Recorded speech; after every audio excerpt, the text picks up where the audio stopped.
Hello, ladies and gentlemen. I know it's been a long time since I posted a video, but it's been, I've been doing things. Life been happening, so I had a lot of things to take care of. Been dealing with, but a subject has provoked me to make another video, and that is Robert Sylvester Kelly, as you see him standing there. With his trial starting, the 2021 trial, the federal charges in New York, the federal trial is starting with opening statements today. But I just want to give my 2 cents on the whole thing about Robert Kelly. First and foremost, as a native Chicagoan, from when R. Kelly first came out and first did his stuff with a public announcement, and he used to be on the CTA L station in Chicago. That's the transit system. Be down the L station performing and all that, and just all of that. I just remember him from all those days, and I was a fan from day one. I seen his talent. I was fascinated by him. I was proud of him from being from Chicago and everything. I'm from Chicago. I was proud of his success and everything. The stuff, like I said, the stuff he did with public announcement, Honey Love, and She Got That Vibe, and so on and so forth. And then when he went into his 12 play album, which was a classic.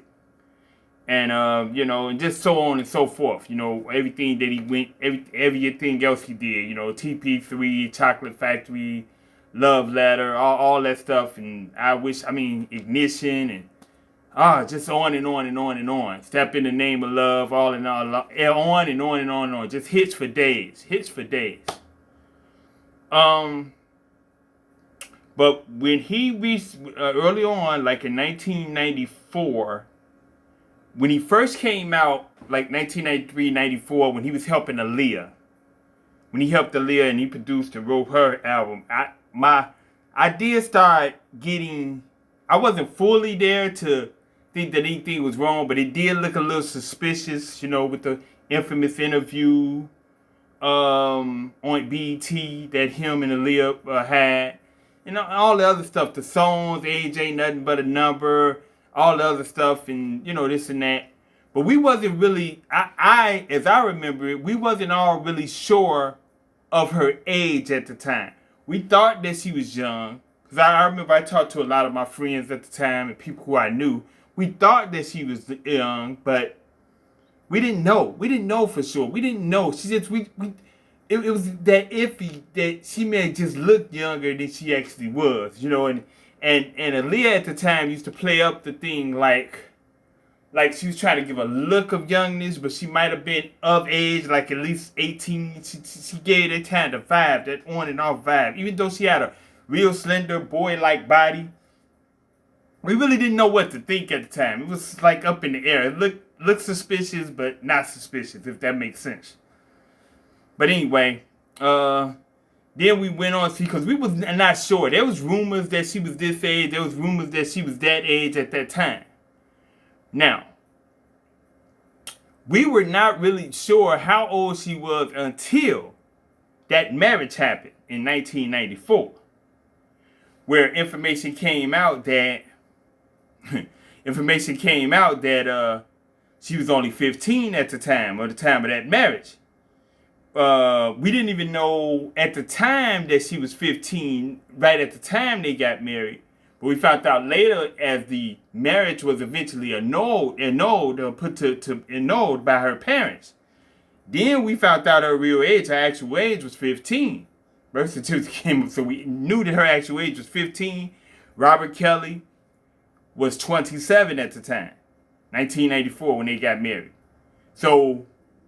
But we learned later that Aaliyah somehow was listed as being 18 at the time of marriage. So that's something that I don't believe that necessarily came from Aaliyah herself. I think R. Kelly and his influence and his people most likely had a hand in that, changing her age to 18 on a legal document. producing a legal ID that she was 18. And I think R. Kelly and his people had something to do with that. I highly believe that. So when the marriage was verified and the annulment was verified and the age was verified of Aaliyah at the time and of Mr. Robert Kelly at the time, then really it started really getting like, wow, this is kind of wild here, you know. But I'm going to have to say that I blame myself, and any other adult should have blamed themselves, or any other person should have blamed themselves that continued to enjoy his music and was not, how can I put it? Was not holding accountability to him or holding his fire to the flames as we should have been at the time. Because I was complicit, as many of us were at the time. We were just enjoying his music and his performance, so we was complicit. But I have to say that, you know, I'm guilty of being complicit in that because, you know, I was enjoying who he was and this and that. So although I did see it as wrong, a 27-year-old dealing with a 15-year-old and marrying a 15-year-old, it was like I was complicit. I was stuck in, you know, he's a great performer and he got these hits and he wrote this, You Are Not Alone for Michael Jackson, and he wrote Fortunate for Maxwell, and he's writing these hits, and I Believe I Can Fly, and he putting out all these albums and all this great music, all this fire R&B, and I was caught in the mist like many of us were. But then here we go, and we just go through it, and we kind of know that R. Kelly, you know, he kind of liked them younger. It was this mentality that a lot of people in Chicagoland area felt like R. Kelly liked them younger. He liked them younger. I mean, that was in it. He liked them younger. So, but we was complicit. We was all complicit. We knew that he liked them younger, but hey, he's making fire music, as I said. But then let's fast forward to Mr. Kelly when the sex tape came out with him and the alleged 14-year-old at the time. When that came to pass, and that started hitting. The tape was allegedly made in the late 90s, probably early 2000s, you know, something like that. 98 and 2000, something like that. That's what allegedly when the tape was made.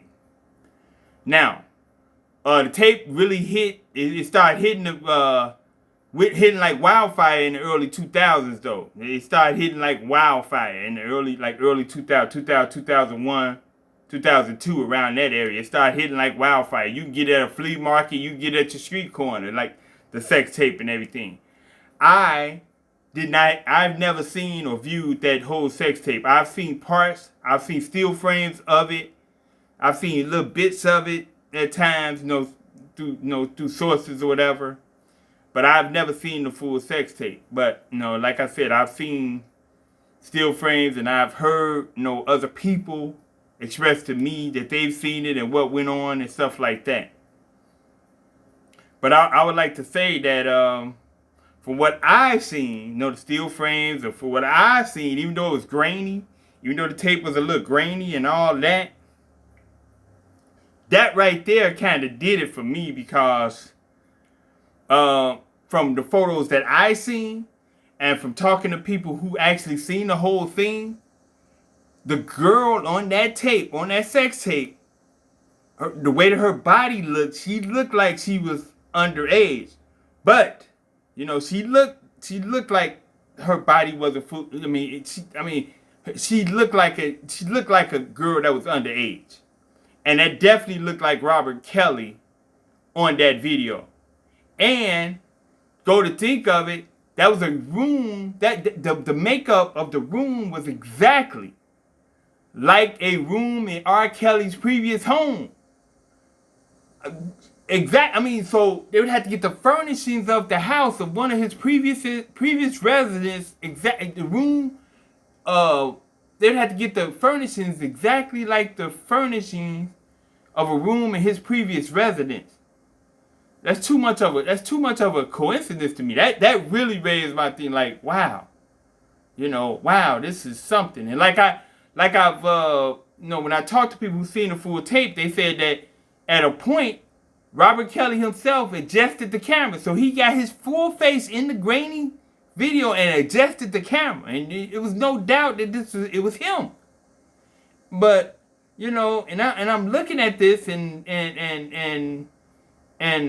you know, it just, I was looking at this and I was saying, wow. So I just started looking at him like in a different, I really started looking at him in a different form then, because I was putting this in conjunction with what went down with Aaliyah, with him and Aaliyah. And I was definitely putting this into another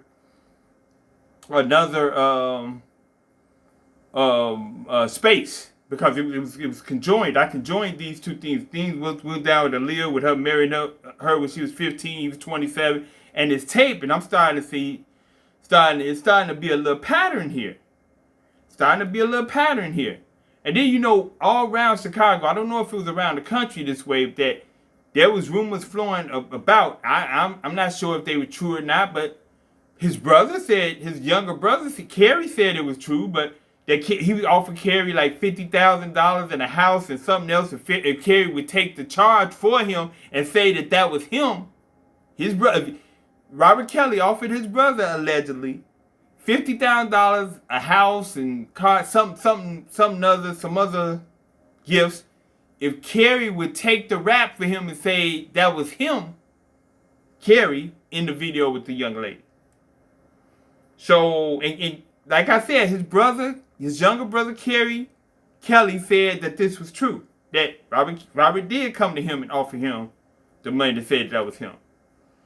So why would Robert Kelly, if that's not him, if he has nothing to do with that tape at all, why would he offer his little brother or younger brother some money or gifts to take the rap for that being him? That doesn't make sense to me. That doesn't make sense to me. That right there, that to me, that signals a level of guilt. But hey, anyway, let's move forward on that. Oh, well, let's stay a little bit in the bound. Well, let's move a little forward on that. Let's move to the trial. He was charged with child pornography for this sex tape in 2002 in Illinois. The trial had a lot of delays and a lot of disruptions and everything, but the trial didn't go off until 2008. Now, in 2008, in the 2008 trial, Mr. Kelly had well, I want to say something else.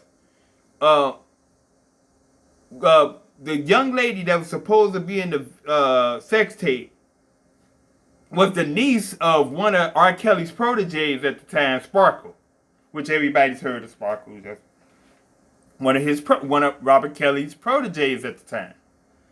But anyway, let's move back to 2008. That's an interesting thing. I just want to say that. But let's move to the trial of 2008. In 2008, the 2008 trial, the child pornography, several counts of child pornography.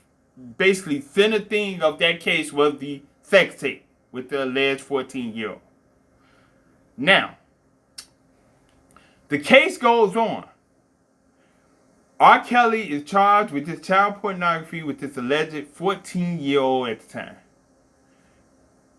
Sparkle, the singer who was the alleged 14-year-old girl at the time's auntie, testified in that trial that was her niece. That was her niece. She recognized her niece. That was the hairstyle her niece used to wear at the time. That was her body type. That was her in that sex tape at the time. And that was definitely Robert Kelly on that sex tape. There was another alleged victim of R. Kelly that was on Surviving R. Kelly, the docuseries, Lisa Van Allen, that also testified in that 2008 trial. That's the thing that a lot of people don't mention. She testified in that 2008 trial, saying that she recognized that young lady on that tape as a one who Robert Kelly had brung around her when he had her in her state. And they had threesomes, she said before. Robert Kelly and this alleged 14-year-old girl at the time had threesomes back in the day. So, Lisa Van Allen put herself in a potential way of being charged herself, because she was around 17, 18, probably been 18 when these threesomes was going on. She said she even questioned the age of this girl, and R. Kelly put her age, the young lady's age, a little higher at the time she first met this alleged lady. R. Kelly told that, because I think Lisa Van Allen, when she first met allegedly this young lady of 14, she was 17, I believe. And R. Kelly told her that the alleged victim, the alleged 14-year-old at the time, was 16 at the time. So you get where I'm going. So, but Lisa Van Allen said on the stand in 2008 that she had participated in threesomes with Robert Kelly and this alleged 14-year-old at the time. So now, this is damning evidence. We got this. We got the alleged girl's auntie, and we got this alleged other sex victim of R. Kelly, Lisa Van Allen, saying that this young lady looks very, very similar to the young lady, at 14, the young lady at the time. Now, that wasn't the only people that qualified. This alleged 14-year-old Sparkle's niece was on a basketball team back at the time. And several teammates of hers from back then also testified that is her on that sex tape.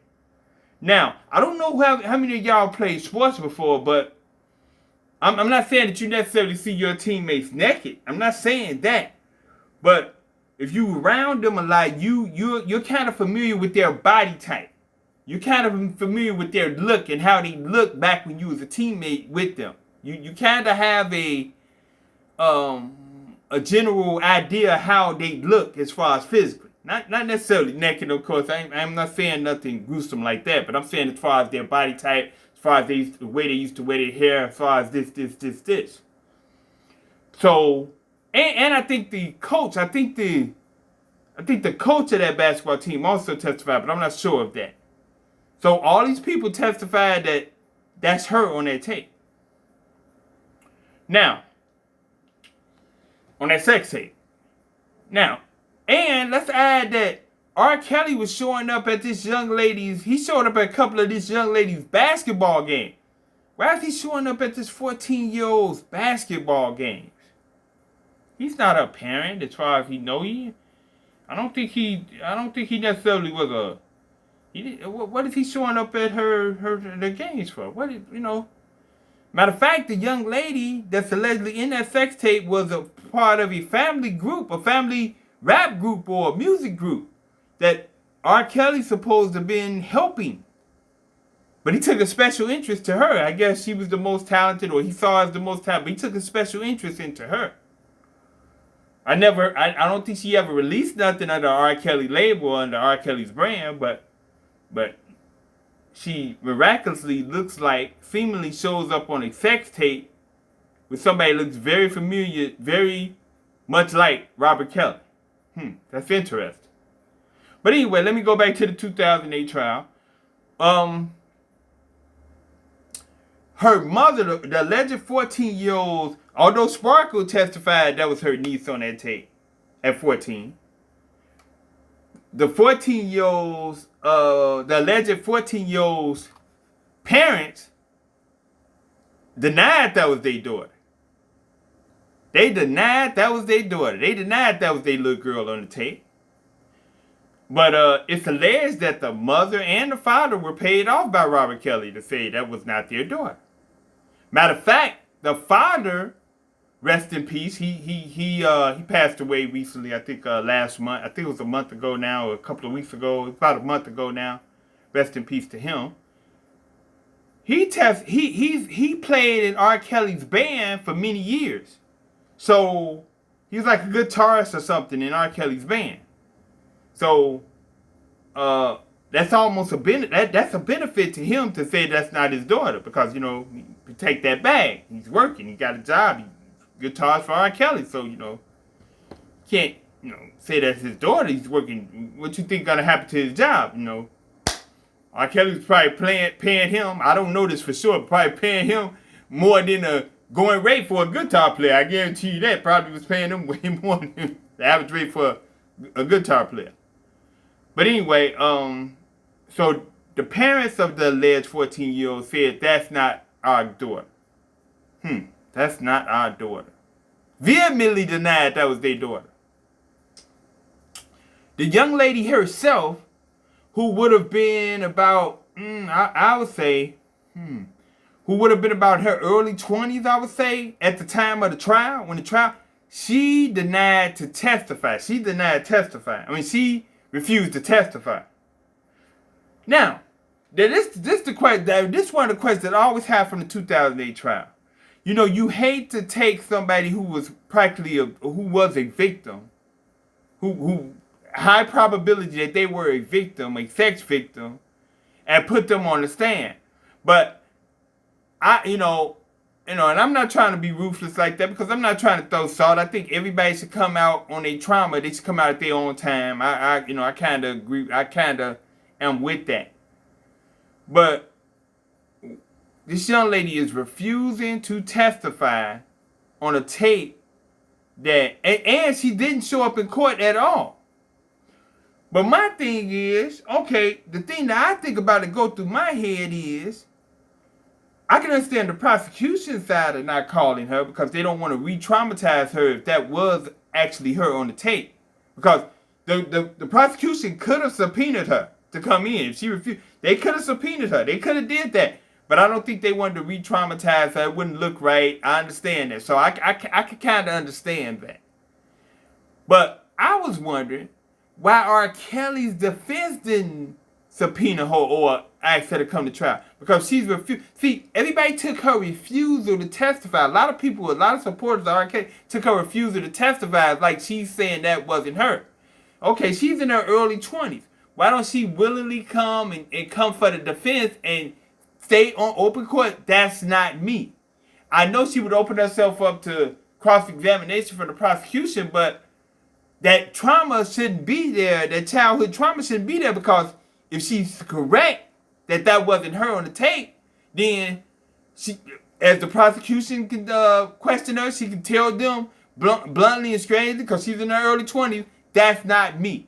Y'all may think that's me, but that's not me. She could have easily said that, but she didn't. Defense never called her.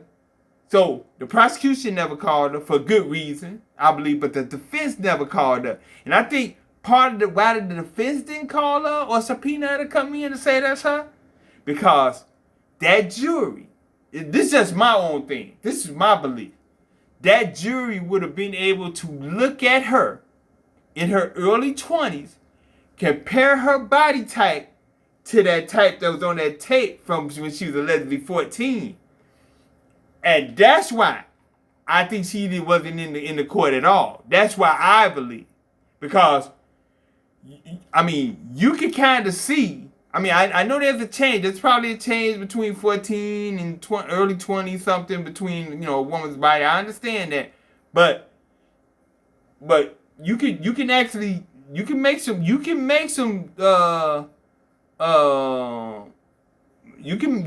see something. You can get a visual from 14 to early 20s. You can get a visual of body types. You kind of put things together to that.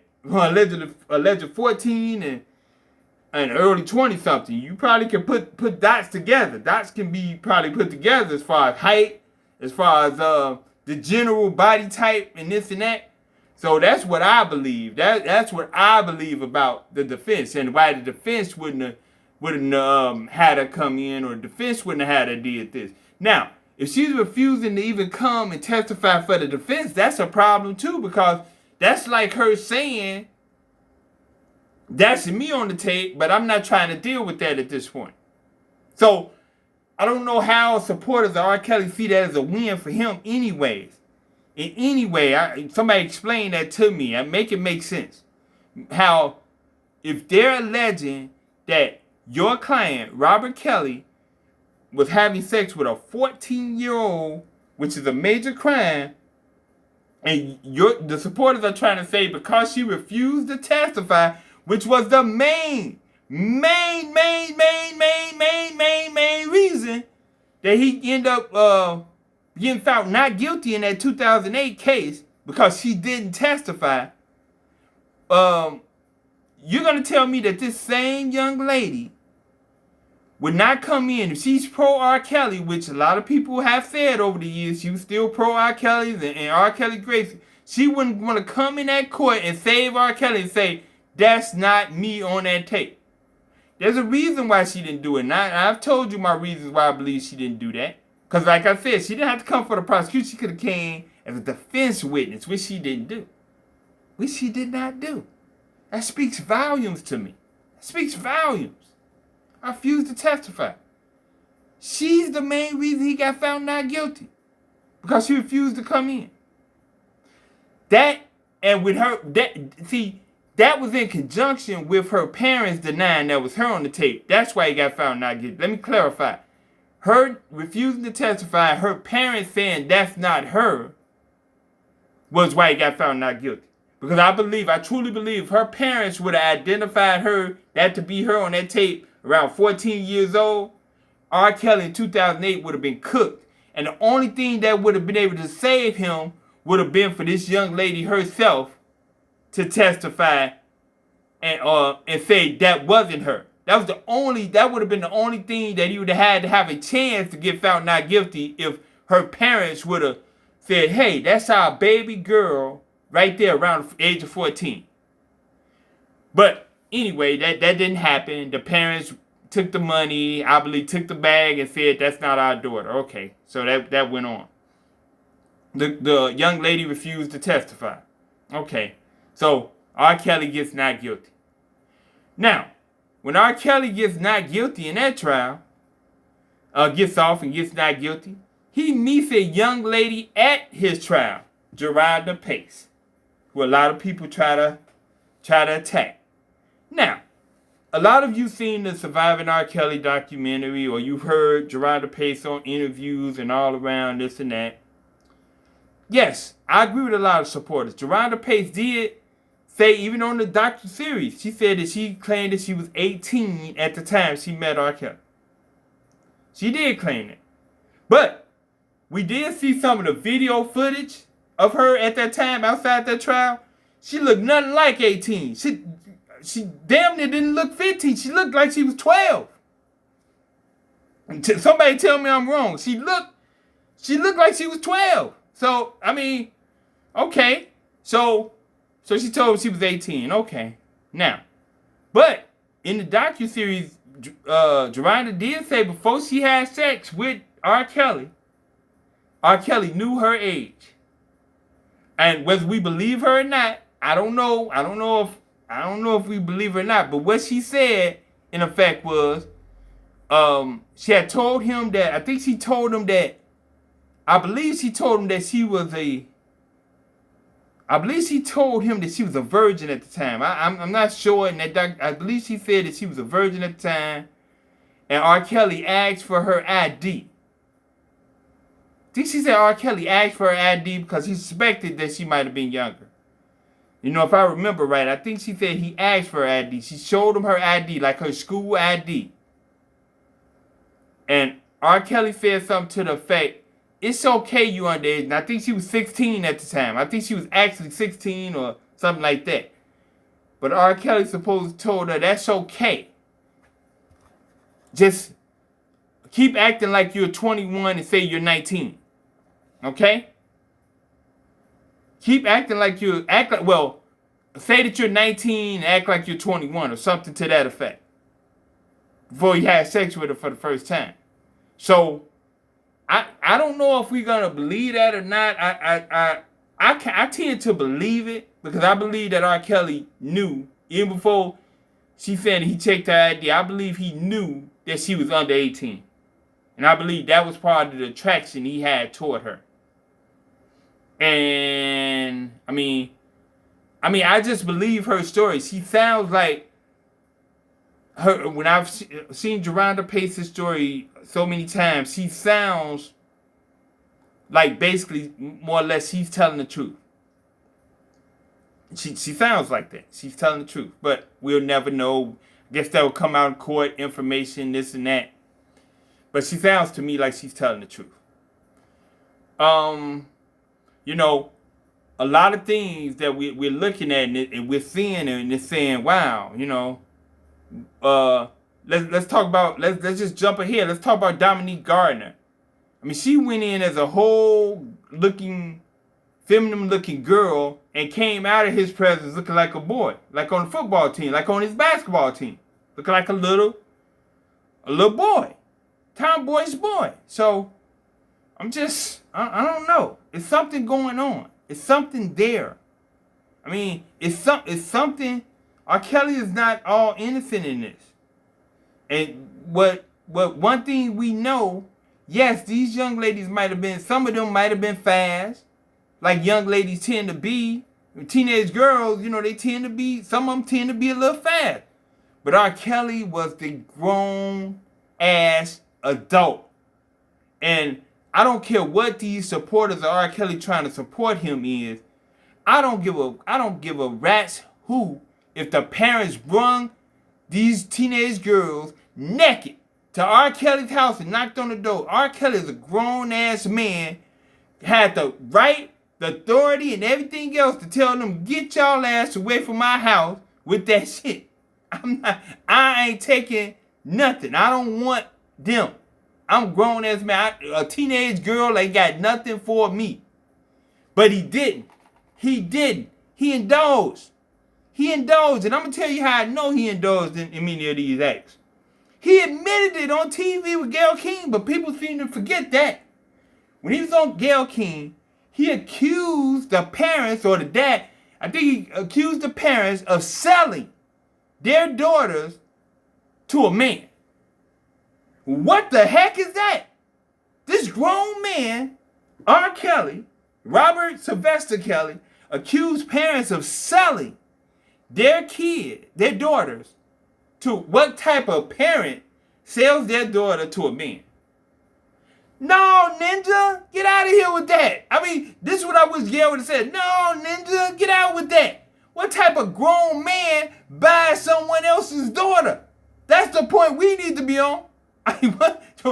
Let's be real here. Let's be on the point. Let's keep it on the point here. That's why I wish Gayle King would have said. Well, hold up, Ninja. What type of grown man buys someone's daughter? See, this is what I'm talking about. See, a lot of supporters of Robert Kelly want to blame the parents and stuff. Okay, that's fine. The parents might have had something into it. They might have did. They might have not been all up to par. But at the end of the day, do you realize that in your attacking the parents and saying the parents is this, the parents is money driven, the parents is this, you're admitting that R. Kelly is guilty. Because at the end of the day, for R. Kelly to be guilty of a crime, he had to do the poking and the screwing that you're claiming that the parents pushed him up to. Like, you're claiming that the parents prostituted their daughters, but if R. Kelly didn't do the poking and the screwing, there's really no, how can I put it? There's really no crime committed. There's no crime committed. If you're a parent and you push your kids onto somebody in the purposes of them doing an act that constitutes a crime, you could be held accountable for being accessory to that crime. And I think that's what y'all saying or trying to imply, that the parents should be considered accessories to a crime. But if R. Kelly does not have sex with these minor girls, the crime wasn't committed, so you can't be accessory to a non-crime. So, in effect, by y'all trying to condemn the parents, y'all admitting Robert Sylvester Kelly is guilty of the crimes alleged. But a lot of y'all don't get that. Y'all don't get that and don't understand that. And that's crazy to me. A lot of y'all don't get that or understand it. All I'm saying is the New York federal trial is starting. We're going to find out a lot.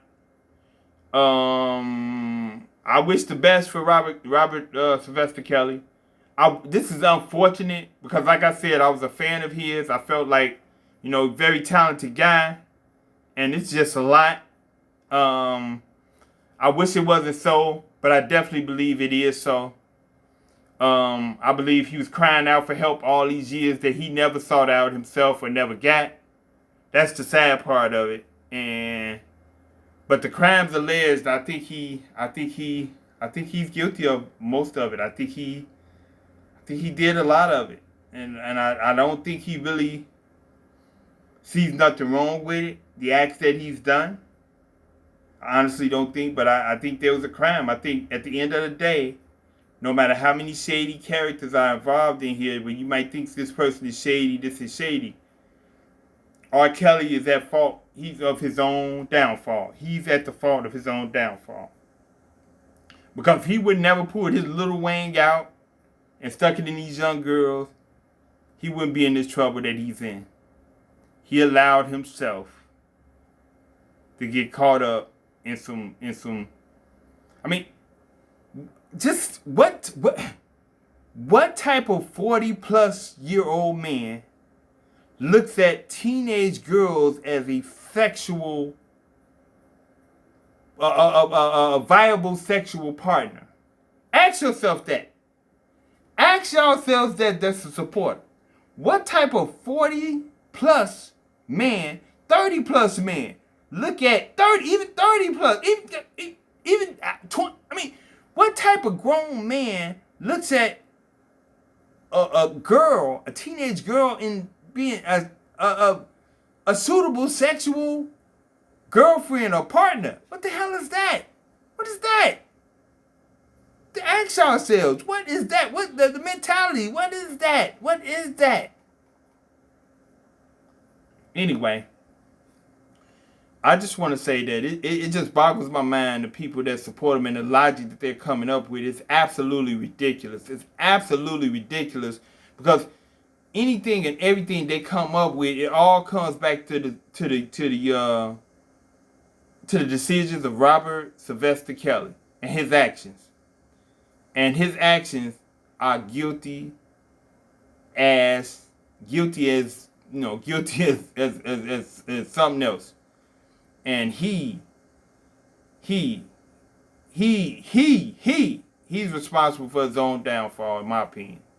He and he alone is responsible. He can blame everybody he wants to blame.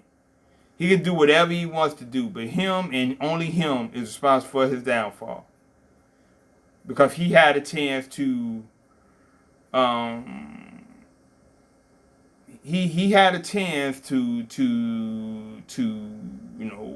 try to change or do something better, but even up to this latest conviction, his actions were unchanged. He didn't show any type of empathy for anybody. He wasn't contrite. He was nothing. He didn't show nothing.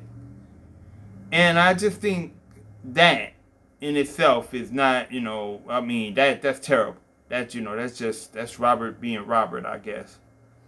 And I just, this whole thing is just, I feel like he's gonna get what he deserves. I think he's gonna get a long time in the joint there, and if somehow he happens to escape this federal trial in New York, he has a federal trial in Illinois to deal with.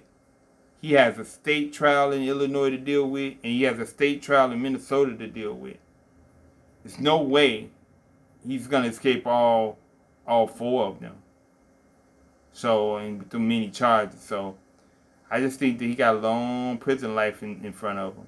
And it's sad. Like I said, it's sad. It's sad. It's really sad because he's a talented musician. So it's really sad to see him fall like this. All of us have some type of vices, men and women.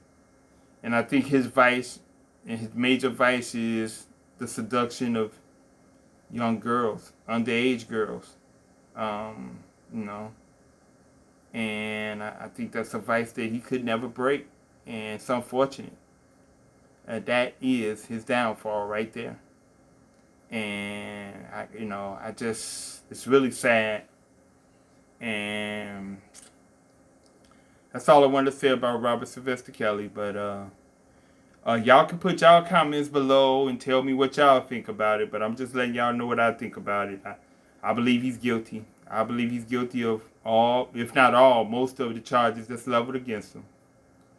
And like I said, y'all can let me know below what y'all feel in y'all comments. But at the end of the day, that's what I believe. And, I hope some sort of justice comes to all his victims that he victimized.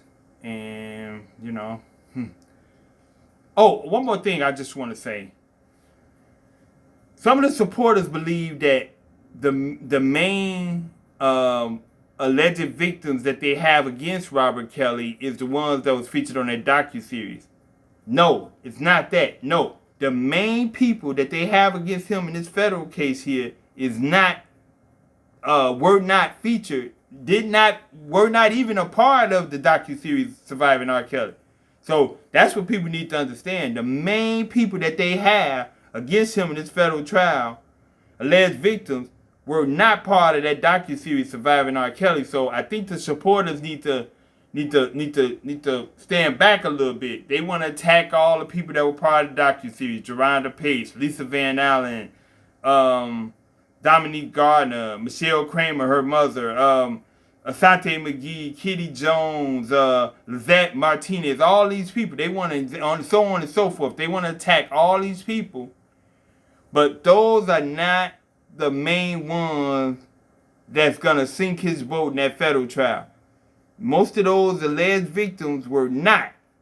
That's in this indictment here, in this federal indictment here in New York, were not part of that docuseries Surviving R. Kelly.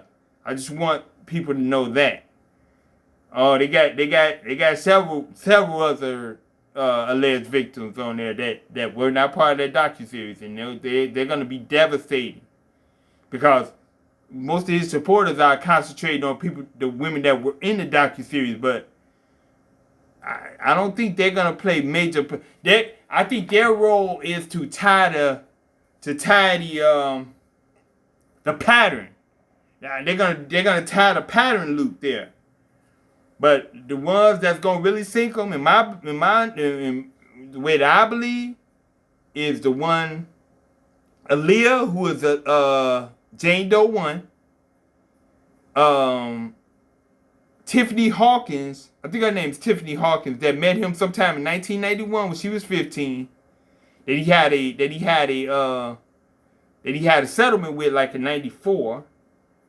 And I think it's several others that's gonna sink his boat. That's gonna sink his boat. But people are not talking about them. And see, a lot of people sit up here, and there's been rumors now. I haven't verified this. There's been rumors that the young lady from that sex tape of 2002, from the 2008 case, is testifying this time in the federal case too. There's been rumors now. I haven't verified that, but there's been rumors that she's supposed to testify in this federal case here too. Now that's just 3 of them. They wasn't in Surviving R. Kelly, and that's powerful here. Now, another thing why I said that, a lot of people say that Aaliyah, her case was in 94. That was so many years ago. Statute of limitations, this and that, da da da da da da da da. I can see y'all point. That's just so many years ago, over 20. I can see y'all point in a way. I can see y'all point on that. But a couple of years ago, there was a federal law that was overturned, or a federal law put in place, where victims of sex crimes have, I think they give them 30 years. They gave them extended time. I don't think it was unlimited, but it was extended time to be able to hold the abuser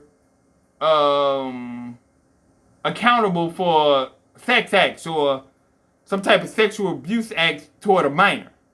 It was extended. I think it was extended. I don't know if it was extended lifetime, but I think it was excessively extended.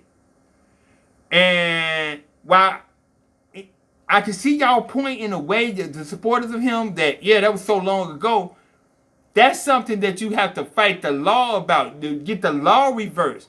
But I don't think that law is going to be able to be reversed before this trial ends. That's the thing that y'all come up against. I don't think the law is going to be able to be reversed before this trial ends. So he's going to have to face that Aaliyah thing because the law is that, you know, a person who's underage or a minor at the time of the sex abuse has a longer time or a longer window to hold their abuser accountable.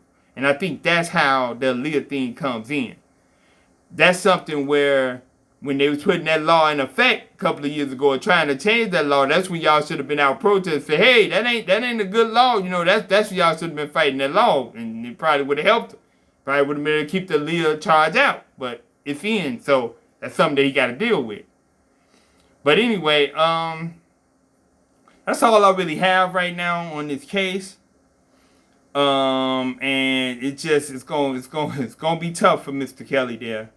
So, I mean, but anyway, like I said, if you have any comments, whether you know it's it's with me or it's against what I'm saying, if you have any information that counters what I'm saying, you can put it down below.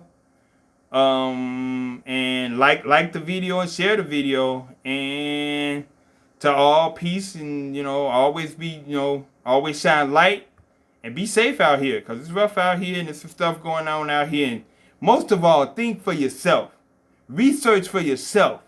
It's okay to be an individual and find out this information.